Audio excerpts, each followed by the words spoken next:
À Boston, l'hiver apporte une obscurité précoce. Caroline Montgomery passait en revue le dernier rapport trimestriel en regardant les lumières de la ville depuis la fenêtre de son bureau. Caroline s'est fait un nom en tant qu'analyste d'investissement respectée à Wall Street. Elle incarnait la femme de carrière idéale avec ses traits raffinés et son tailleur pantalon élégant, mais son regard était chaleureux. Bon travail aujourd'hui. Vous ne devriez pas rentrer chez vous? La secrétaire Jenny a jeté un coup d'œil inquiet dans le bureau. L'horloge indique déjà 8 heures. Oui, je devrais. Merci, Jenny. Caroline sourit en fermant son ordinateur portable et en commençant à ranger ses documents dans son sac. Bien qu'elle soit passionnée par son travail, ce qu'elle chérit encore plus, c'est la chaleur de sa vie familiale. Thomas Williams, qu'elle a épousé il y a 3 ans, travaille comme employé régulier dans une banque locale. Bien que son poste semble modeste par rapport à la carrière de Caroline, sa sincérité et sa gentillesse ont complètement conquis son cœur. Je suis sûre qu'un dîner chaud m'attend à la maison, pensa-t-elle, sentant une chaleur dans son cœur. Thomas était un bon cuisinier et préparait toujours quelque chose de spécial les jours où elle travaillait tard. Lorsqu'elle ouvrit la porte de leur maison, l'arôme du ragoût de bœuf s'échappa de la cuisine, comme elle s'y attendait. « Je suis rentré, dit Thomas. Bienvenue à la maison, Caroline. » Thomas l'accueille en tablier et lui embrasse la joue. « Tu as encore travaillé tard aujourd'hui. Tu dois être fatiguée. » Caroline sourit en enlevant son manteau. « Un peu. Mais je me sens mieux maintenant que je suis à la maison. » Leur maison se trouvait dans un quartier tranquille de la banlieue de Boston. Ni trop grande, ni trop petite.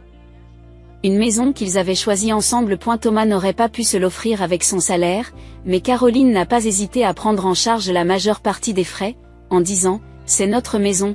Pendant le dîner, Caroline écoute Thomas raconter sa journée. Il parlait avec intérêt des petites choses qui se passaient au travail et des interactions avec les clients. Elle aimait ces conversations simples de tous les jours. « Au fait, Jennifer a appelé aujourd'hui », dit Thomas en prenant son verre de vin. Caroline fronce les sourcils. Sa relation avec sa sœur Jennifer était compliquée. Malgré sa beauté de mannequin, Jennifer n'avait pas d'emploi stable et dépendait financièrement de ses parents. Elle avait toujours été gâtée par ses parents et on lui pardonnait tout. Cela n'avait pas changé depuis l'enfance. Qu'est-ce qu'elle a dit? C'est à propos d'un voyage à Hawaï que tes parents préparent. Ils veulent que nous y allions tout le mois prochain. Caroline pose sa fourchette. C'est la première fois que j'en entends parler. Robert et Martha semblaient vouloir des vacances avec toute la famille. Thomas le dit gentiment, mais Caroline ne peut s'empêcher de sourire amèrement. Ses parents favorisaient Jennifer, la gâtant toujours. Avec Caroline, par contre, ils étaient stricts, considérant sa réussite comme acquise et ne lui exprimant même pas leur gratitude. Pourtant, Caroline s'occupait de ses parents âgés depuis des années, les aidant à payer leur hypothèque et leurs frais médicaux. « Je vois », répondit-elle platement. « Équipée ?» Thomas détourna légèrement le regard. « Eh bien, je n'ai pas encore entendu les détails à ce sujet. » « Je comprends, dit-elle avec résignation. « C'est donc moi qui paierai à la fin. » Thomas lui prend la main. « Caroline, n'est-ce pas la l'essence même de la famille? S'entraider. » Caroline acquiesça aux paroles de son mari. C'était certainement vrai. Cependant, cette aide est parfois très unilatérale. Récemment, elle avait remarqué que Thomas se rendait souvent chez ses parents. Et elle expliquait que c'était pour améliorer les relations familiales, mais quelque chose clochait. D'autant plus que les conversations entre Thomas et Jennifer semblaient se multiplier. « Un voyage à Hawaï », dit Caroline en prenant une gorgée de vin et en souriant. « D'accord. Peut-être que passer du temps avec toute la famille ne serait pas si mal. » Le visage de Thomas s'éclaire. « Je savais que tu dirais cela. Je le dirai à Jennifer demain. » Il se leva joyeusement et se dirigea vers la cuisine. Le ciel bleu de l'île de Maui accueillit la famille de Caroline. Au centre de villégiature haut de gamme de Wailea Beach, la réceptionniste les accueillit avec un « aloha » et un sourire. La famille Montgomery Williams a réservé. Nous avons préparé pour vous une suite avec vue sur l'océan et 2 chambres de luxe. Alors que Caroline tendait sa carte de crédit, elle vit sa mère Martha sourire de satisfaction. Comme prévu, Caroline payait pour tout. Néanmoins, estimant que le temps passé en famille était précieux, Elle s'efforça de garder une attitude enjouée. Thomas, peux-tu apporter les bagages? Lorsque Caroline appela son mari, celui-ci était en pleine conversation avec Jennifer. Lorsqu'ils la virent approcher, ils cessèrent brusquement de parler. De quoi parliez-vous? Demande Caroline en souriant. Oh, juste des activités, répond Thomas, qui semble un peu troublé. Jennifer disait qu'elle était intéressée par la plongée en apnée. Jennifer acquiesce. Oui, n'est-ce pas merveilleux sous l'eau? Caroline sent une drôle d'atmosphère entre eux, mais acquiesce. Oui. C'est merveilleux. Après avoir déposé leurs bagages dans leur chambre et s'être installées, elles décidèrent de prendre un déjeuner tardif au restaurant de l'hôtel. Depuis les sièges de la terrasse, ils avaient une vue sur l'océan d'un bleu éclatant. C'est magnifique, s'exclame Martha. Caroline, merci beaucoup d'avoir rendu ce voyage possible. C'était une rare expression de gratitude de la part de sa mère. Caroline est un peu surprise mais répond, de rien. Jenny avait besoin d'une petite pause, a expliqué Robert, son père. Elle a été émotionnellement instable ces derniers temps. Ce voyage à Hawaï devrait lui remonter le moral. C'est vrai, acquiesce Martha. Jenny est une enfant spéciale, elle a besoin d'une attention particulière. Caroline ne peut s'empêcher de froncer les sourcils. Ils ont toujours appelé Jennifer spéciale et l'ont traitée avec une protection excessive. Pendant ce temps, les luttes et les succès de Caroline étaient considérés comme normaux. Tu es d'accord, n'est-ce pas, Thomas? Demande Robert en se tournant vers le mari de Caroline. Bien sûr, répond Thomas immédiatement. Jennifer a besoin de se détendre. Caroline ressent un léger malaise aux paroles de son mari. Depuis quand Thomas se préoccupait-il autant de sa sœur? Il n'avait jamais été très proche auparavant. Ce soir-là, Caroline était sur le balcon, sirotant du vin et contemplant l'océan. Thomas était sous la douche, la laissant seule dans la chambre. Son téléphone a sonné avec une notification de message. Il s'agissait d'un message décontracté de Jennifer, qui se réjouissait de participer à la fête de la plage demain. Caroline commença à répondre, mais ses doigts se bloquèrent. Elle n'arrivait pas à se débarrasser du sentiment que quelque chose se cachait derrière ces simples mots. Le lendemain matin, la famille était prête à passer la journée à la plage. Mais pendant le petit déjeuner, Thomas se lève soudain. Je suis désolé, mais je viens de recevoir un appel urgent de la banque, dit-il, l'air mal à l'aise. Je dois régler un problème professionnel. Cela pourrait prendre quelques heures. Pendant que vous êtes à Hawaï, demanda Caroline avec méfiance. Vous n'êtes pas en vacances? Oui, mais il s'agit d'un problème important pour un client. Thomas évite de croiser son regard. Je reviens bientôt. Après son départ, Caroline dit à ses parents, c'est bizarre, non? Il est difficile d'imaginer une urgence au travail de Thomas qui nécessiterait une attention particulière pendant les vacances. Tu es trop méfiante, Caroline, soupire Martha. Tu t'attends toujours au pire. C'est ton problème. Maman a raison, acquiesce Jennifer. Thomas est simplement responsable. C'est un homme bon. Caroline acquiesce en silence. Mais l'inquiétude monte en elle. Elle prend son téléphone et appelle la société de Thomas. First National Bank, how may I help you? Première banque nationale, que puis-je faire pour vous? Répond une réceptionniste. Bonjour, c'est la femme de Thomas Williams. J'aimerais entrer en contact avec lui. Monsieur Williams, la femme réfléchit un instant avant de répondre. D'après nos dossiers, il est en vacances cette semaine. Il n'y a pas d'urgence à ma connaissance. J'y vois, merci, raccrocha Caroline. Son cœur s'emballa. Thomas avait menti. Mais pourquoi? Où était-il et que faisait-il? À l'heure du déjeuner, Thomas n'est pas rentré. Caroline s'assit sur la terrasse, essayant de participer à la conversation. Ses parents et Jennifer bavardaient joyeusement, comme si l'absence de Thomas ne les préoccupait pas du tout. Jennifer, c'est la notification de ton téléphone, dit Caroline en remarquant un bruit provenant du sac de sa sœur. Jennifer s'empressa de fouiller dans son sac et d'en sortir son téléphone. Caroline aperçut un message affiché sur l'écran. Tout est prêt pour aujourd'hui? L'expéditeur s'appelle T. Jennifer presse rapidement le téléphone contre sa poitrine et dit, ce n'est rien. Juste une consultation de voyage. De la part de qui? Demande Caroline, en essayant de paraître calme. Juste un guide touristique, dit Jennifer en rougissant légèrement. Il étudie quelques options pour nous. Caroline acquiesce doucement. Elle essayait de ne pas montrer ses émotions. Cependant, à l'intérieur, une tempête commençait à faire rage. Était certainement Thomas. Et de quels préparatifs parlait-il? Si Thomas dit qu'il sort seul demain, je vais le suivre, décida soudainement Caroline. Qu'est-ce que tu dis, Caroline, s'exclame Marthe. Suivre ton mari, c'est de la folie. Tu devrais lui faire confiance. Maman a raison, Caroline, dit Jennifer d'un ton persuasif. Tu es paranoïaque. Mais l'intuition de Caroline l'a poussée à chercher la vérité. Quelque chose ne tourne pas rond. Et elle devait savoir ce que c'était. Si rien n'est caché, alors il n'y a pas de problème, dit Caroline à voix basse. Alors que le soleil matinal rendait l'océan de moïs dorés, Caroline était déjà réveillée. Elle avait à peine dormi de la nuit. En regardant le visage endormi de Thomas à côté d'elle, elle avait planifié sa journée. A eu petit déjeuner, Thomas consultait nerveusement son téléphone. Désolé, j'ai une autre course à faire aujourd'hui. Caroline demanda à nouveau calmement. Quel genre de course? Eh bien, il y a un problème que je n'ai pas pu résoudre hier. Il reste évasif. Je dois sortir un peu. Je serai de retour dans l'après-midi. Caroline regarde ses parents et Jennifer. Ils ne disent rien, continuant leur repas comme s'ils s'y attendaient. Thomas, dit-elle à voix basse. Si tu mens. Dis-le-moi franchement maintenant. De quoi parles-tu? Thomas fronce les sourcils. Je vais juste travailler. Robert s'éclaircit la gorge et l'interrompit. Caroline, fais confiance à ton mari. Il n'est pas bon d'avoir des soupçons. C'est vrai, Martha est d'accord. Tu t'attends toujours au pire. C'est pour ça que tu ne peux pas être heureuse. Caroline ferme la bouche mais est déterminée à l'intérieur.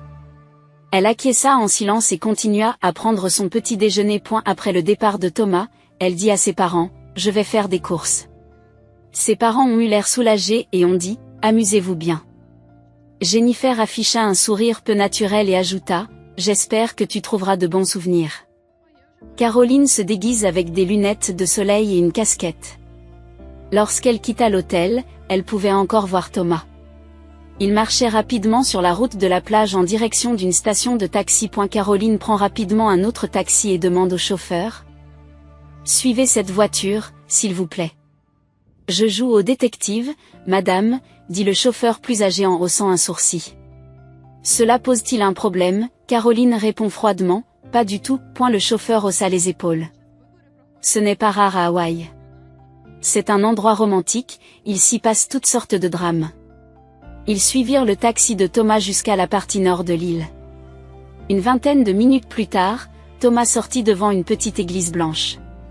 Un panneau indiquant McKenna Chapel était visible. Attendez ici, s'il vous plaît, dit Caroline au chauffeur en lui tendant de l'argent. Je reviens tout de suite. Elle se cacha à une courte distance de l'église et regarda Thomas entrer dans la chapelle. Lorsqu'il disparut, Caroline s'approcha lentement de l'église. Elle voyait faiblement l'intérieur à travers les fenêtres de la chapelle. Le cœur de Caroline battait la chamade et ses mains tremblaient. Elle prit une grande inspiration et entra discrètement par une porte latérale. Le spectacle qui s'offrit à elle la laissa figée. Jennifer, vêtue d'une robe de mariée blanche, se tenait devant l'autel. À côté d'elle se trouvait Thomas, en smoking. Il se tenait la main tandis qu'un homme qui semblait être un pasteur lisait quelque chose. À eu premier rang de l'église se trouvaient les parents de Caroline. Des sourires heureux ornaient leur visage. Caroline se cacha dans l'ombre d'un mur et se pencha légèrement en avant pour entendre leur voix. Elle n'est pas au courant, n'est-ce pas? La voix anxieuse de Jennifer se fait entendre. Ne t'inquiète pas, détends-toi, répondit Thomas en lui tenant la main. Elle ne se doute de rien.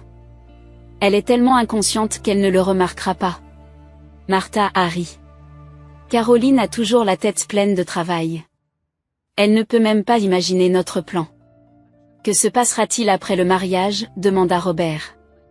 D'abord, je demanderai le divorce et j'obtiendrai la moitié des biens de Caroline. Sa fierté est si grande qu'elle cédera sans se battre. La voix de Thomas est froide et calculatrice. Ensuite, nous nous installerons à New York. J'ai aussi des parts dans sa société, alors si les choses se passent bien, je pourrais même entrer au conseil d'administration. Et nous n'aurons pas à nous soucier de nos vieux jours, se réjouit Martha. Caroline ne nous abandonnera pas, donc si nous partageons sa fortune, nos dernières années seront assurées. Lorsque votre remariage avec Jennifer sera rendu public, cela nuira à la réputation de Caroline au sein de son entreprise, ajouta Robert. Elle ne pourra alors pas nous résister. Le corps de Caroline tremblait, mais ses yeux étaient froids et clairs. Elle sort son smartphone et commence à enregistrer la conversation. Puis elle filme discrètement la cérémonie. « Qu'est-ce que tu crois que Caroline est en train de faire en ce moment ?» demande Jennifer en riant. « Probablement en train de rester à l'hôtel sans rien faire », dit Thomas en haussant les épaules. Elle se croit intelligente, mais elle est facile à tromper. C'est pour ça que je l'ai épousée. Une colère froide se répandit dans le cœur de Caroline, mais aucune émotion n'apparut sur son visage. Son esprit d'analyste planifiait déjà sa prochaine action. Une fois qu'elle eut déterminé qu'elle avait rassemblé suffisamment de preuves, elle quitta discrètement l'église. Elle retourne vers le taxi qui l'attend et dit « Veuillez me ramener à l'hôtel. » « Vous allez bien ?» Le chauffeur regarde Caroline sur la banquette arrière avec inquiétude. « Vous êtes pâle. »« Oui, je vais bien, » répond Caroline calmement. Il n'y avait aucun tremblement dans sa voix. « J'ai juste besoin de faire quelques changements dans mes projets de VIE. De retour à l'hôtel, Caroline entre dans sa chambre et ferme la porte à clé. Elle s'assit sur le lit et passa en revue les enregistrements et les photos qu'elle avait recueillis. Tout est clair. Son mari, sa sœur et ses parents l'ont tous trahi. Dans la tête de Caroline, une analyse froide commence. Elle ouvre son ordinateur portable et commence à écrire des courriels. Le premier était destiné à son amie avocate, Judith Harris. Judith. J'ai besoin d'un conseil juridique urgent. J'ai des preuves de l'infidélité et des agissements frauduleux de mon mari. Veuillez examiner les fichiers ci-joints. Préparez la procédure de divorce dans les conditions les plus favorables possibles. Veuillez également me conseiller sur la manière de mettre fin légalement à l'aide financière accordée à mes parents. L'email suivant était destiné à son banquier privé, Tom. S'il vous plaît, transférez d'urgence tous les actifs à mon nom sur des comptes inconnus de ma famille. Préparez également les documents nécessaires à la vente de notre maison. Je vous expliquerai les détails à mon retour. Enfin, elle a envoyé un courriel à Lisa, la directrice des ressources humaines. Pour des raisons personnelles, je dois rentrer de vacances plus tôt que prévu. Je prendrai le premier vol pour New York demain matin. Je reprendrai mes activités normales lundi prochain. Après avoir envoyé tous les courriels, Caroline ouvrit sa valise et commença à n'emporter que l'essentiel. Ses gestes sont mécaniques et efficaces. Pas de temps pour les larmes de tristesse ou de colère. L'heure est à l'action. Caroline sourit doucement. Il l'avait sous-estimé. Ni sa famille ni son mari ne savaient à quel point elle pouvait être calme et calculatrice. Ils ne comprenaient pas pourquoi on l'appelait l'analyste d'investissement la plus pointue de Wall Street. Vous avez choisi la mauvaise personne pour traverser, murmure-t-elle. Tournant le dos au magnifique océan mouillé visible par la fenêtre, Caroline commence à préparer sa vengeance. Dans son cœur, il y avait de la tristesse pour les gens qu'elle avait aimés autrefois, mais sa détermination était encore plus forte. La détermination de leur faire payer leur trahison. Caroline quitta Hawaï avant l'aube. Elle laissa un petit mot à la réception, adressé à sa famille. J'ai dû partir tôt pour une affaire urgente. Profitez de vos vacances. Juste ce message froid. Dans l'avion qui l'emmenait à New York, Caroline regardait les nuages par le hublot, durcissant son cœur tandis qu'elle formulait son plan. Son esprit était calme et clair. Les compétences analytiques et l'esprit de décision qu'elle avait cultivé en tant qu'analyste d'investissement de haut niveau façonnaient maintenant sa vengeance. Lorsque le mot « vengeance » lui traverse l'esprit, elle est un peu surprise.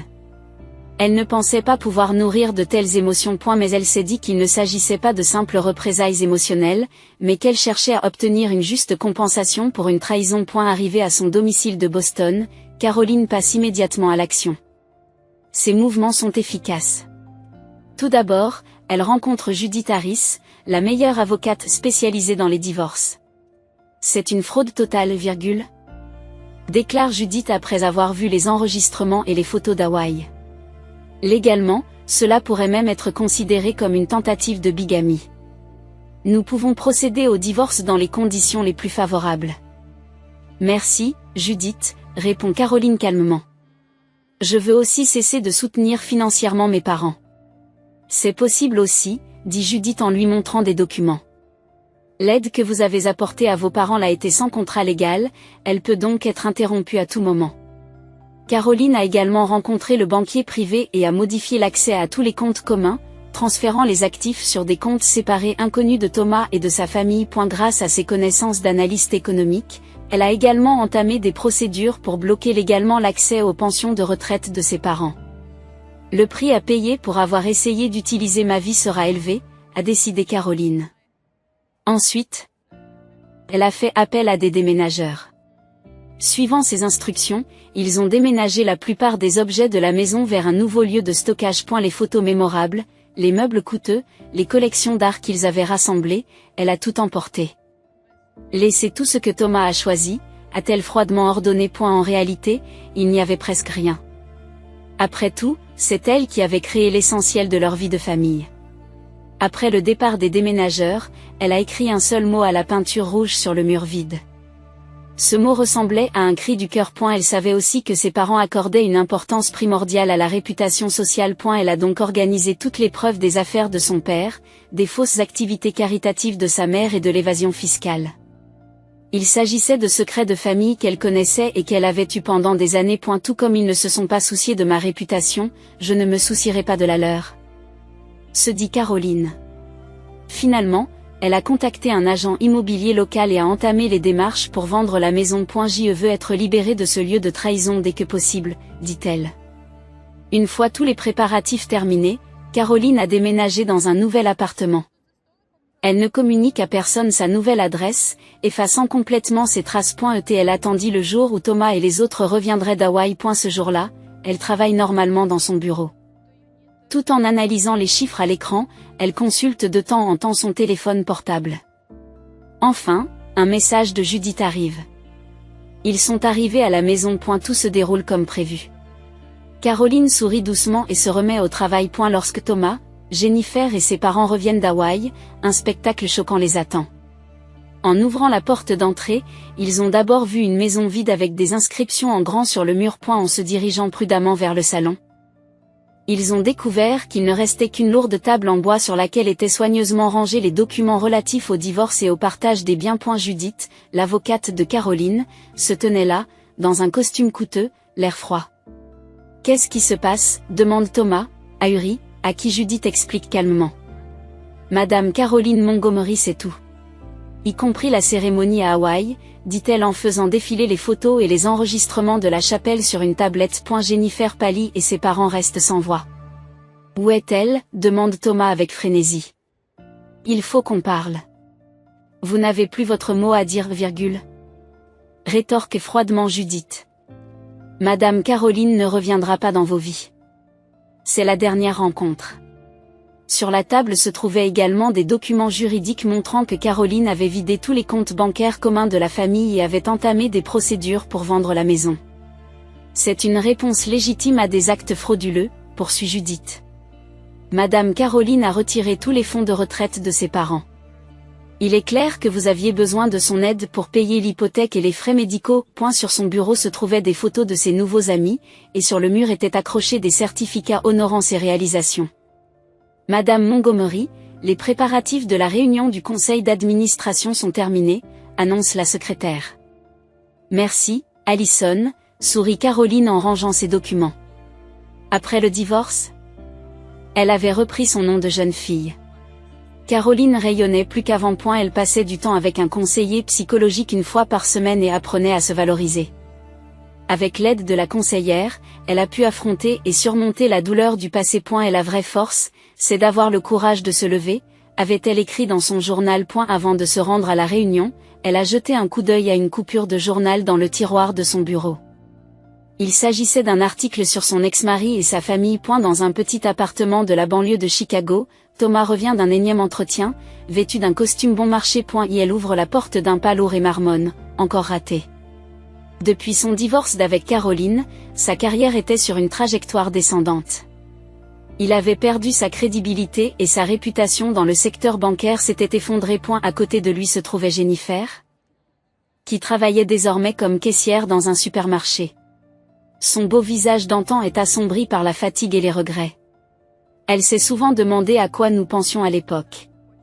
Les parents de Caroline ont eux aussi été confrontés à la dure réalité. N'ayant plus de soutien financier, ils ont dû déménager dans un modeste appartement pour personnes âgées. De plus, leur réputation sociale s'est complètement effondrée en raison de la divulgation de secrets dans leur communauté. D'anciens amis s'étaient éloignés d'eux et ils étaient confrontés à une vieillesse solitaire. On frappe à la porte du bureau de Caroline. Elle répond « Entrez » et un homme au sourire chaleureux entre. « Je suis venu confirmer notre rendez-vous pour le déjeuner avant la réunion », lui sourit Michael Harrison. C'était un professeur d'université qu'elle avait rencontré lors de son séminaire sur l'investissement il y a un an, et maintenant son nouvel associé. « Bien sûr, je n'ai pas oublié. » Caroline lui rendit son sourire. Sa présence la rassure. Ce week-end-là, Caroline organise un barbecue dans le jardin de sa nouvelle maison. Autour d'elle, la famille qu'elle a choisie, des amis qui l'apprécient vraiment. À côté d'elle, Michael lui lance des regards chaleureux. « Trinquons », dit Caroline en levant son verre à un nouveau chapitre de sa vie. Elle sourit doucement. Caroline avait enfin compris. La vraie famille n'est pas une question de lien du sang, mais de relations où les gens se respectent et se soutiennent mutuellement. Elle n'avait pas complètement pardonné à ses parents ou à Thomas, mais elle avait appris de leur trahison et était devenue plus forte. Nous pouvons choisir de traverser la vie avec des personnes qui connaissent et respectent notre valeur, a-t-elle déclaré à ses amis. Les liens du sang sont une coïncidence ? Mais les vrais liens sont un choix. Et la nouvelle vie de Caroline a commencé lorsqu'elle a choisi de connaître sa valeur et de nouer des relations authentiques. Sur les cendres de la trahison, elle s'est retrouvée dans le vrai bonheur.